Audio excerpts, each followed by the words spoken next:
Bendito Padre Celestial, muchísimas gracias, Dios mío, por este privilegio que nos das de poder estar en contacto con nuestros hermanos allí en Tenerife y con nuestros hermanos de la iglesia virtual y otros en muchas partes del mundo. Señor, gracias por este milagro.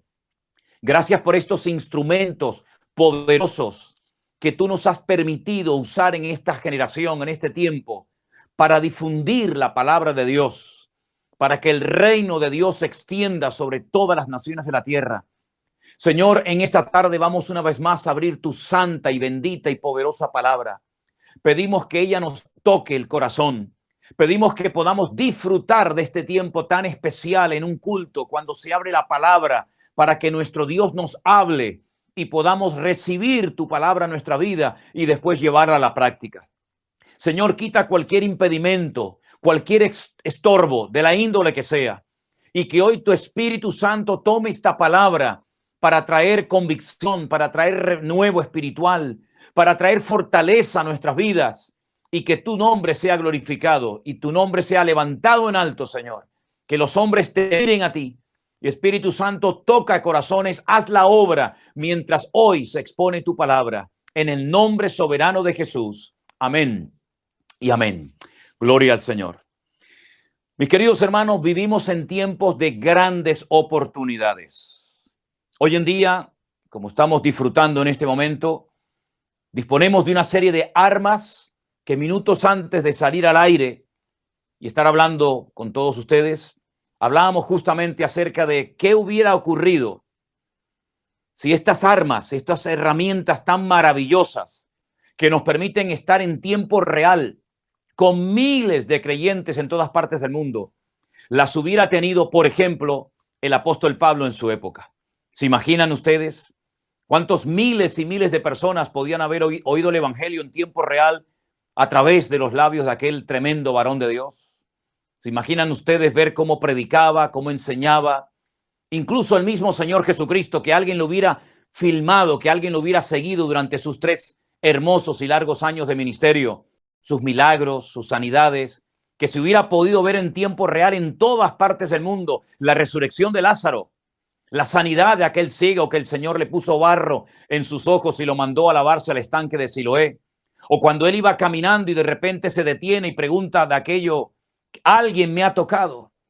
Y entonces aquella mujer con flujo de sangre confiesa temblorosa, yo he sido, maestro, el que te ha tocado. O ver su crucifixión en el monte de la calavera, o su resurrección al tercer día, o el derramamiento del Espíritu Santo en el día de Pentecostés, cuando estaban allí orando aquel grupo de hombres y mujeres esperando la promesa del Padre.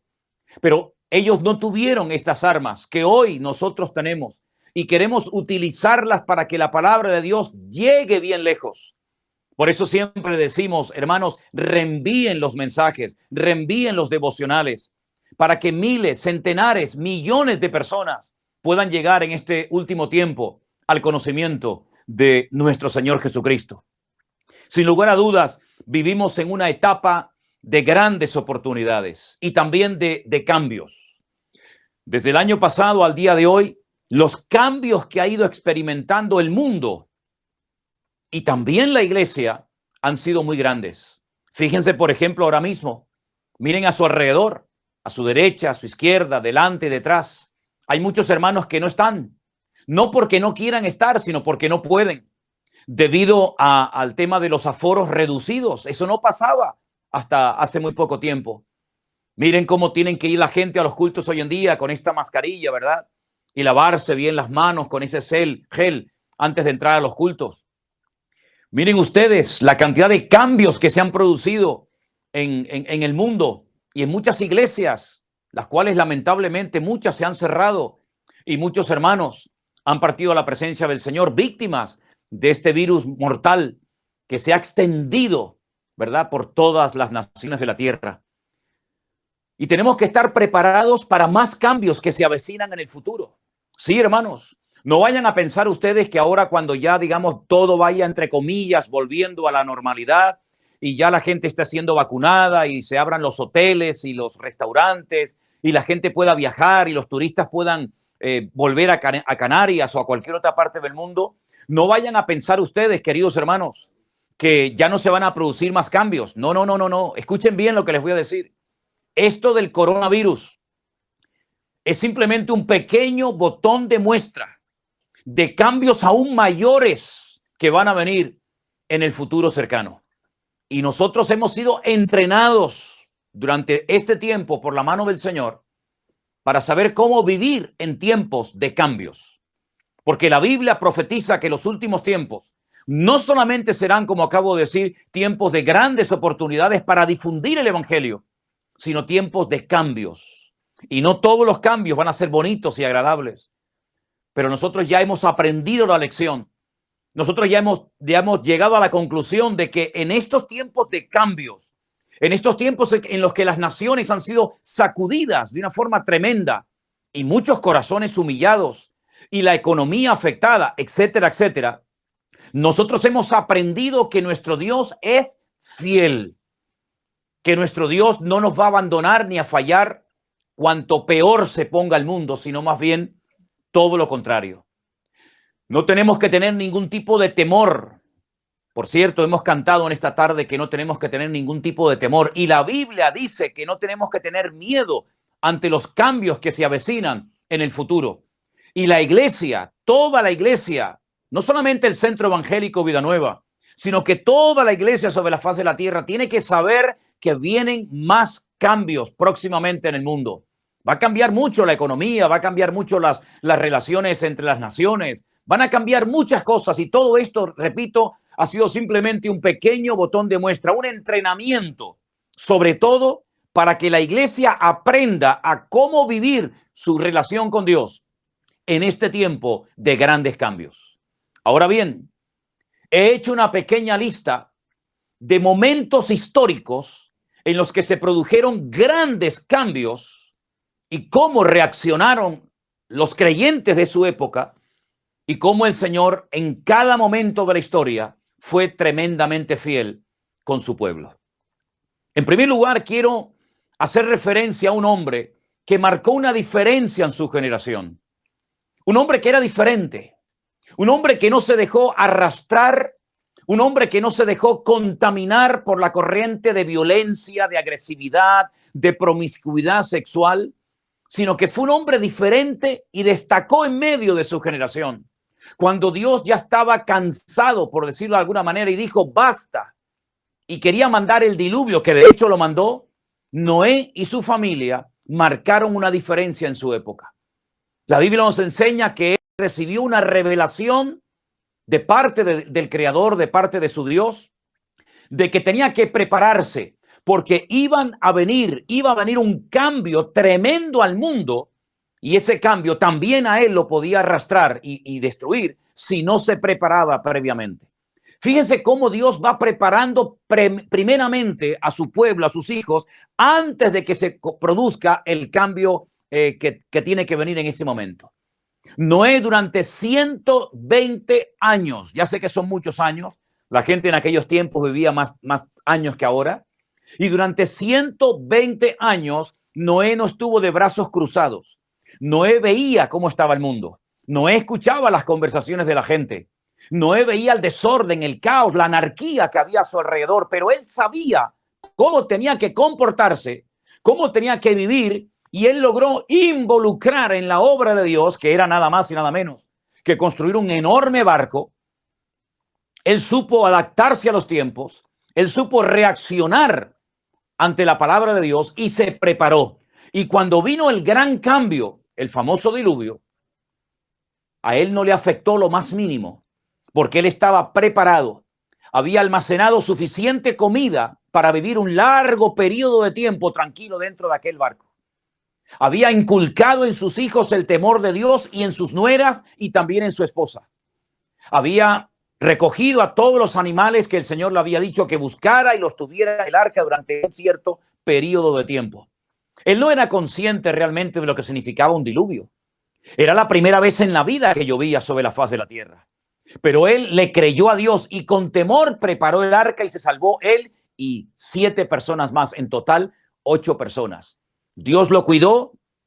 Dios le reveló previamente lo que tenía que hacer. En otras palabras, a él no le tomó por sorpresa el diluvio. Él sabía lo que iba a acontecer en el futuro. Él sabía cómo reaccionar ante los cambios que se avecinaban en el horizonte. Más adelante nos encontramos con un varón de Dios que primeramente la Biblia lo llama Abraham y después tiempo más tarde Abraham, un hombre que vivía en una localidad llamada Ur de los Caldeos, allí en el oriente. No sabemos realmente cómo este hombre llegó a tener esa comunión, esa revelación del Dios vivo y verdadero. Vivía en la cuna de la idolatría. Vivía en un lugar, hermanos, donde no había temor de Dios. Pero sin embargo, él un día oyó la voz de Dios. Y la voz de Dios vino en forma de mandato. Dios le dijo, Lej leja, sal de tu tierra y de tu parentela. Deja atrás todo, rompe amarras, despréndete de tus bienes materiales. Deja tu tierra, deja tu cultura, deja tu familia, deja absolutamente todo y sal. Dios curiosamente no le dijo a dónde tenía que ir, pero sí le dijo sal de tu tierra y de tu parentela. Y este hombre en obediencia sale sin saber a dónde iba, porque se avecinaban cambios, sobre todo a su familia, sobre todo a su vida. Y Dios lo tenía todo bajo control. Si vemos algo que destaca en Abraham, sin lugar a dudas, es la obediencia. Pero vemos a un Dios que le demuestra a Abraham que él tiene todo absolutamente bajo su control y dominio. Abraham salió, Dios lo protegió, Dios lo cuidó, Dios lo bendijo, Dios lo prosperó, hasta llegar a convertirse en padre de multitudes, como después sabemos que ocurrió cuando por fin tuvo descendencia. Uno de sus familiares que salió con él también de Ur de los Caldeos, llamado Lot, su sobrino, dice la palabra de Dios que hay un momento en el que se separa de su tío y se va a vivir cerca de las ciudades de Sodoma y Gomorra. Se metió en la boca del lobo, en el peor sitio. Allí se fue a vivir junto con su familia. Y tiempo más tarde, cuando Dios decide destruir, borrar de la faz de la tierra estas ciudades llamadas Sodoma y Gomorra, Dios se le revela, Dios se le manifiesta, ángeles van a la puerta de su casa, le advierten de la destrucción que va a venir sobre la ciudad y él logra salir y escapar de la destrucción. Y una vez más vemos a Dios cuidando de la vida de Lot, porque Lot era un hombre que dice que se afligía viendo la conducta depravada y perversa de los habitantes de Sodoma y Gomorra, y Dios lo saca, Dios lo cuida, Dios lo protege, todo es destruido, todo es arrasado, todo cambió a su alrededor, pero él se mantuvo fiel y firme a su Dios. Pasa el tiempo y encontramos a 70 personas que tienen que descender a Egipto en busca de comida y de agua. Esas personas se multiplican, pasan 400 largos años y se han convertido en una nación muy poderosa, en una nación muy grande, pero esclavizada, subyugada al poder del faraón, el hombre más poderoso de la tierra en aquel momento. Llega el momento de la liberación, llega el momento en el que se va a cumplir aquella palabra profética que el Señor había dado a Abraham, que después de un tiempo saldrían y serían libres. Y cuando salen, aunque sabemos que no salieron con las manos vacías, sino que se apoderaron de toda la riqueza de Faraón, ellos se adentran en un desierto que no conocen, solamente Moisés lo conocía perfectamente. Pero ellos salen con sus mujeres, sus hijos, ancianos, familias enteras, miles y miles de personas, con sus animales, y ahora empieza una vida nueva. Ya no son esclavos, ahora son libres, pero ahora, ¿de qué van a comer? ¿Quién los va a proteger cuando estas bandas de personas en el desierto que asaltaban a las caravanas les ataquen? ¿Cómo se van a proteger de ese calor abrasador durante el día y ese frío terrible durante la noche? ¿Dónde van a poder comprar comida? ¿Dónde van a conseguir tantos miles y miles y miles de litros de agua para poder saciar al pueblo y a sus ovejas y a sus camellos y a sus animales? Vemos que en el desierto el Señor mostró su fidelidad, los cuidó, aunque no se lo merecían, aunque fueron desobedientes muchas veces, nunca el Señor los abandonó. Es más, fue en el desierto donde el Señor hizo los milagros más grandes para demostrarle a su pueblo que sin dinero, sin recursos materiales para poder comprar comida, sin haber lugares donde poder comprar comida para ellos y para sus animales, Dios les dio agua, Dios les dio maná, Dios los cuidó de tal manera que dice que sus ropas nunca se desgastaron y las sandalias de sus pies siempre estuvieron como si fueran recién compradas, como si fueran nuevas. La fidelidad de Dios la vemos en Noé, la vemos en Abraham, la vemos en Lot, la vemos en el pueblo de Israel, constante y permanentemente. Tiempos de cambios, tiempos en los que te levantabas y te encontrabas una situación completamente diferente, donde casi el ser humano perdía el control, pero es precisamente cuando el ser humano es más vulnerable y siente que ha perdido el control y que no puede hacer nada para controlar las circunstancias, es cuando Dios se presenta de una forma poderosa y majestuosa, demostrando que a Él no lo limita nada ni nadie y que cuanto más difícil, cuanto más dura sea la situación, cuanto más negra sea la noche y la tormenta, el Señor siempre hace acto de presencia a favor de su amado pueblo.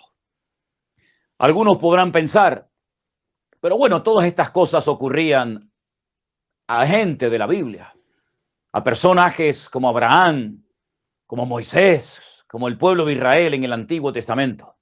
Pero permítame decirles que aquellas palabras que el Señor Jesucristo en el norte de Israel, en una ciudad llamada Cesarea de Filipo, le da a sus discípulos una palabra que es una profecía, una promesa, que las puertas del infierno, las puertas del Hades no prevalecerían contra la iglesia. Probablemente los discípulos no eran conscientes en ese momento de lo que el Señor les estaba prometiendo.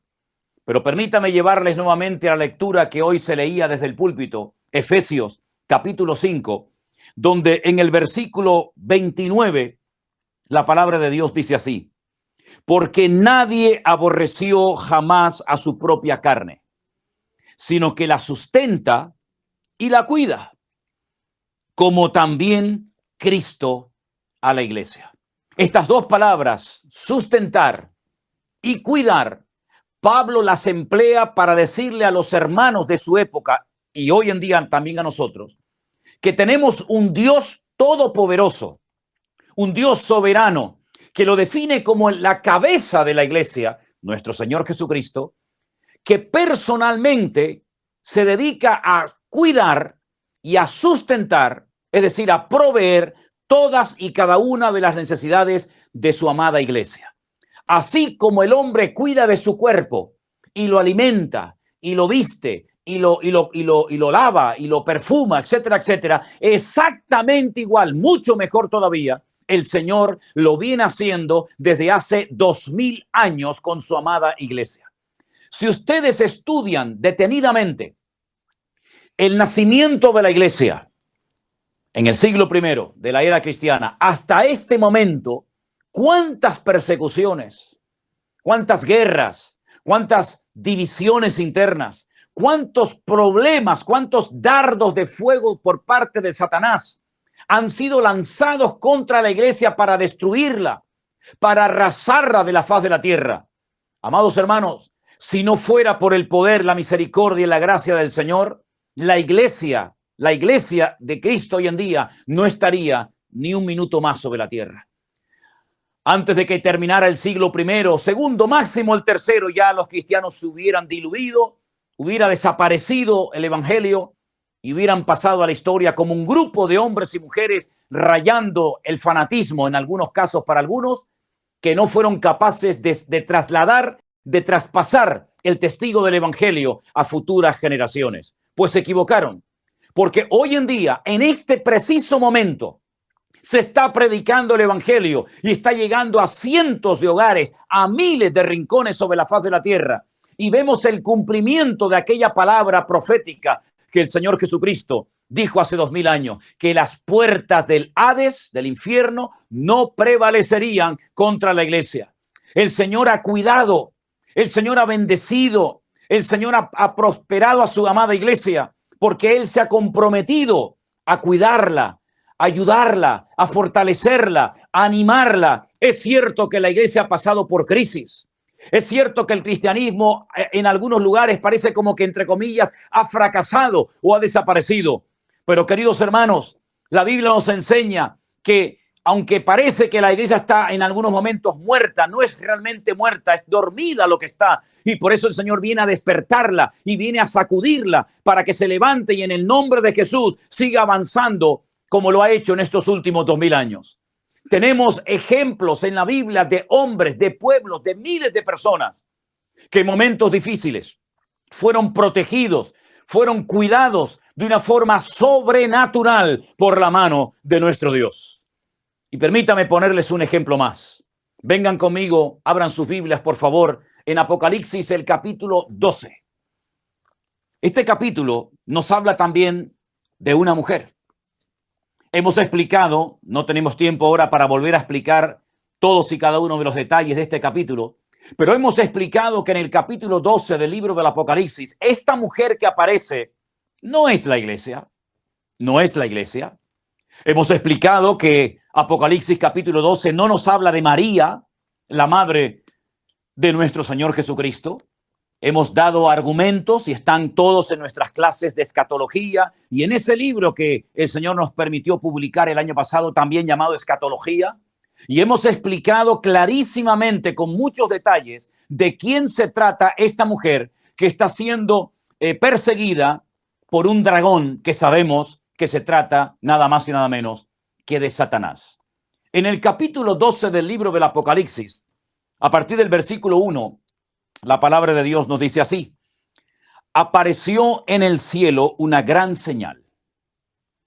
Una mujer vestida del sol, con la luna debajo de sus pies, y sobre su cabeza una corona con 12 estrellas. Esto nos recuerda un poquito a aquellos sueños que había tenido aquel joven llamado José en el Antiguo Testamento, ¿verdad? Estando encinta, clamaba con dolores de parto en la angustia de su alumbramiento. También apareció otra señal en el cielo. Era aquí un gran dragón escarlata que tenía 7 cabezas y 10 cuernos, y en sus cabezas 7 diademas. Y su cola arrastraba la tercera parte de las estrellas del cielo y las arrojó a la tierra. Y estamos viendo en un lenguaje simbólico cómo habla acerca de la caída y de la rebelión de Satanás contra Dios, y cómo miles, tal vez millones de demonios, de ángeles caídos como él, le siguieron. Dice, y el dragón, Satanás, se para frente a la mujer que estaba para dar a luz. Él estaba esperando allí agazapado un momento crucial de la historia, un momento que traería un cambio muy significativo y que marcaría sin lugar a dudas un antes y un después. Esta mujer estaba a punto de dar a luz y él estaba esperando porque quería devorar a su hijo tan pronto como naciese. No iba a esperar a su mayoría de edad, sino que en el momento del parto ya él quería despedazar al niño, ya él quería acabar con la vida de esta criatura. Pero ella dio a luz, al final logró dar a luz y nació un hijo varón. Y mire lo que dice la Biblia acerca de las características de ese hijo varón. Dice que regirá con vara de hierro a todas las naciones. Tendrá una autoridad mundial. Todas las naciones de la tierra se tendrán que someter a él, a su autoridad, a su dominio, a su poder. Y su hijo fue arrebatado para Dios y al finalmente para su trono. La mujer huyó al desierto, donde tiene lugar preparado por Dios, para que allí la sustenten por 1260 días. Esta mujer, como hemos explicado ya en varias ocasiones, es una visión simbólica, profética, de cómo el pueblo de Israel queda, por decirlo de alguna manera, embarazado de aquella promesa de que vendría un Mesías en el futuro.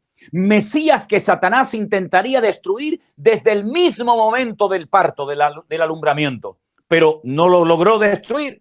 Pero a lo largo de 33 años intentó acabar con su vida y nunca lo pudo, sino más bien todo lo contrario. A lo máximo que pudo llegar fue a herirlo en el calcañar. Pero ese hijo que fue herido en el calcañar, dice que lo hirió a él con herida mortal en la cabeza, de la cual nunca jamás podrá recuperarse.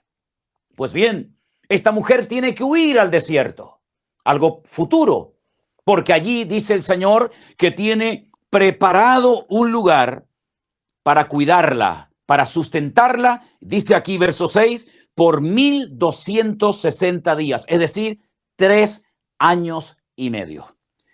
Y para reforzar el argumento, si saltamos al versículo 14, estoy en Apocalipsis 12, versículo 14, se le dieron a la mujer las 2 alas del gran águila, una velocidad, una forma de reaccionar ante lo que se le viene encima tremenda y rápida, para que volase delante de la serpiente al desierto, a su lugar, donde será sustentada por tiempo, tiempos y la mitad de un tiempo. La misma expresión, utilizando otras palabras, 1260 días, 42 meses o 3 años y medio. La serpiente, Satanás, arrojó de su boca tras la mujer agua como un río, para que fuese arrastrada por ese río. Pero la tierra ayudó a la mujer, pues la tierra abrió su boca y tragó el río que el dragón había echado de su boca. Entonces el dragón se llenó de ira contra la mujer y se fue a hacer guerra contra el resto de la descendencia de ella, los que guardan los mandamientos de Dios y tienen el testimonio de Jesucristo. Conclusión de este capítulo tremendo, Apocalipsis 12, Dios cuida a su amada iglesia, Dios cuida a su pueblo individualmente. Donde estés, en la situación en la que te encuentres ahora mismo, con trabajo o sin trabajo, con posibilidades de buscarte la vida o ninguna posibilidad, solo o acompañado, casada, viuda, separada o soltera, no importa en la condición ni el país en el que vivas, el Señor siempre estará con su pueblo, siempre lo cuidará, siempre lo protegerá, porque Él es el Dios del pasado, del presente y del futuro, y a Él no lo cambia nada ni nadie. Los imperios se levantan y se derrumban.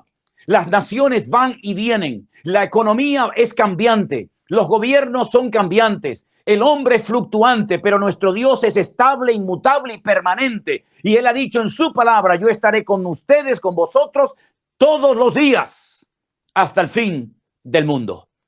En esta la pequeña lista que he compartido con ustedes en esta tarde, donde les he hablado de Noé, de Abraham, de Lot, del pueblo de Israel, de la iglesia y ahora de la mujer del Apocalipsis capítulo 12, que es nada más y nada menos que el pueblo de Israel en sus persecuciones, en sus sufrimientos, en sus estrecheces.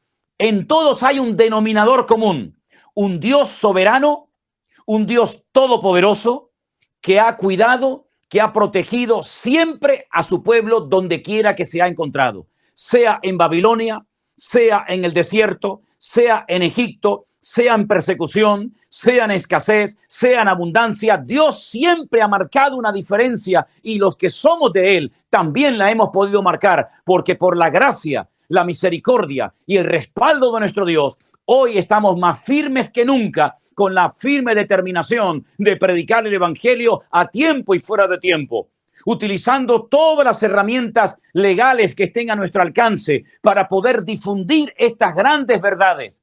Así que, pueblo de Dios, amada iglesia de Jesucristo, sé que hay hermanos de Argentina, de Colombia, de Ecuador, de México, de Estados Unidos, de España, de muchas partes del mundo. Depende de donde estés. Puedes estar en una situación más favorable o desfavorable, pero da exactamente igual. Nuestro Dios es igual en América, en Europa, en Centroamérica, en África, en cualquier parte de la tierra. Nuestro Dios ha vencido a Satanás. El Señor cumplió todo lo que decían las Sagradas Escrituras referente a su primera venida.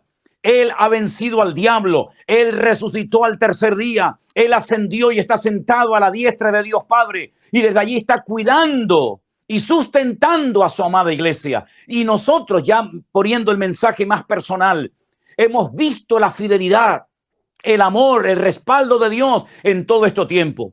No solamente en lo material, como el Señor ha provisto todo lo necesario para que las puertas de nuestra congregación sigan adelante, sino que ha ensanchado nuestro territorio. Hemos podido llegar a lugares donde jamás en la vida habíamos pensado llegar, no por nuestros méritos, no por nosotros mismos, sino por la gracia y por el respaldo y la fidelidad de nuestro Dios. Porque la iglesia avanzó, avanza y avanzará siempre de gloria en gloria, de victoria en victoria y de bendición en bendición en el nombre de Jesús. Así que, queridos hermanos, ánimo.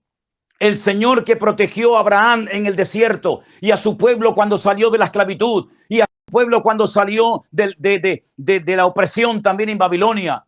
Y cuando la iglesia pasó por persecuciones y cuando los apóstoles eran perseguidos y torturados y encarcelados, la iglesia siempre se ha levantado poderosa y victoriosa en medio de las tormentas y en medio de los avatares de la vida.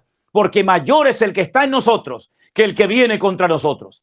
Así que, mis queridos hermanos, probablemente estemos ya en la recta final de la historia, a punto de experimentar el cambio de los cambios. El cambio más glorioso y poderoso de la humanidad será cuando Él venga y todo ojo le verá y toda lengua confesará y toda rodilla se doblará ante el Señor y toda lengua confesará que Él es el Señor. Es decir, lo mejor está por venir. Es cierto que vendrán dificultades. Algunos solamente quieren hablar de dificultades y de tragedias y de dolores. Y es verdad que están en la Biblia, pero también la Biblia nos dice que la gloria postrera de su amada iglesia aún será mayor que la primera. Si solamente queremos hacer referencia a tragedias, a guerras, a falsos profetas, a falsos apóstoles, hablemos todo lo que queramos acerca de eso. Pero yo les digo que también la Biblia nos dice que donde abunde el pecado, sobreabundará la gracia del Señor. Y fue en Egipto donde vieron la mano de Dios. Y fue en el desierto donde vieron la mano de Dios. Es decir, en los regímenes más destructivos, en los regímenes más pecaminosos y más blasfemos contra Dios, fue donde Dios más se glorificó a lo largo de la historia. Y fue en lugares donde, humanamente hablando, no había ninguna posibilidad de salvación. O morían de frío, o morían deshidratados, o morían de hambre. No había ninguna manera de poder sobrevivir de ese desierto espantoso. Pero allí el Señor los cuidó, allí el Señor los protegió. Y dice la Biblia, ¿qué es lo que será? Pues lo mismo que fue.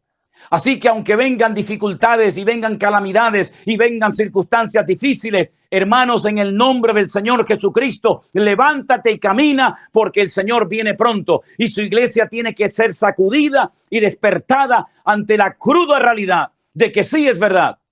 Los tiempos finales serán tiempos difíciles, serán tiempos peligrosos, pero serán tiempos donde veremos milagros, señales y prodigios. Y serán tiempos en los que el evangelio será predicado a todas las naciones de la tierra y entonces vendrá el fin. Estamos esperando el día en el que podamos decir, gloria a Dios, el Señor nos ha permitido alcanzar a millones de personas a través de las redes sociales. Seamos fieles en lo poco, utilicemos los recursos que tenemos, sean pocos, sean escasos, da igual. El que es fiel en lo poco, Dios lo pondrá sobre mayores cosas. La constancia, la perseverancia y el esfuerzo siempre será respaldado y bendecido por la mano de nuestro gran Dios.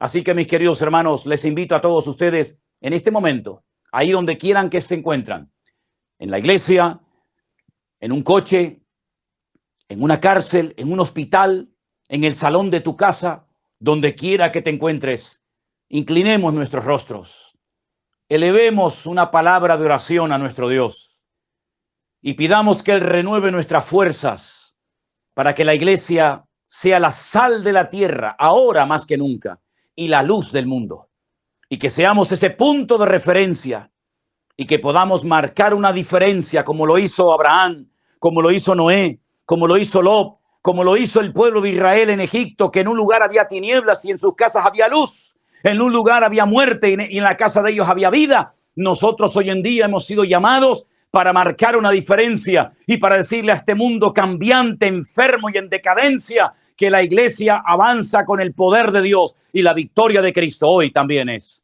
nuestra victoria. Oramos a Él. Bendito Padre Celestial, te doy gracias en esta tarde, Dios mío, por este privilegio que nos das a la luz de tu palabra, palabra viva, palabra poderosa, palabra que no caduca, porque el cielo y la tierra llegarán a pasar, pero tu palabra siempre permanecerá. Señor, en esta tarde, gracias por la fortaleza, por el ánimo, por la obra de tu Espíritu Santo tocando miles y miles de personas que tal vez nunca conoceremos personalmente, pero que tú estás llegando a sus hogares en este tiempo con el poder de tu palabra. Señor, aviva hoy en día más que nunca tu amada iglesia. Gracias por todos los hermanos que en este último año se han convertido, se han bautizado, se han comprometido y han decidido esforzarse por leer, escudriñar las Sagradas Escrituras y predicar tu palabra y servirte en santidad y en orden. Señor, fortalece nuestras manos para que sigamos adelante y que tú siempre te lleves toda la honra, toda la gloria y todo el reconocimiento. Señor, levanta al cansado, renueva nuestras fuerzas y ayúdanos a seguir adelante proclamando tu palabra y viendo cómo las almas se entregan a ti cada día. En el nombre bendito y soberano de Jesús. Amén y amén. Gloria al Señor.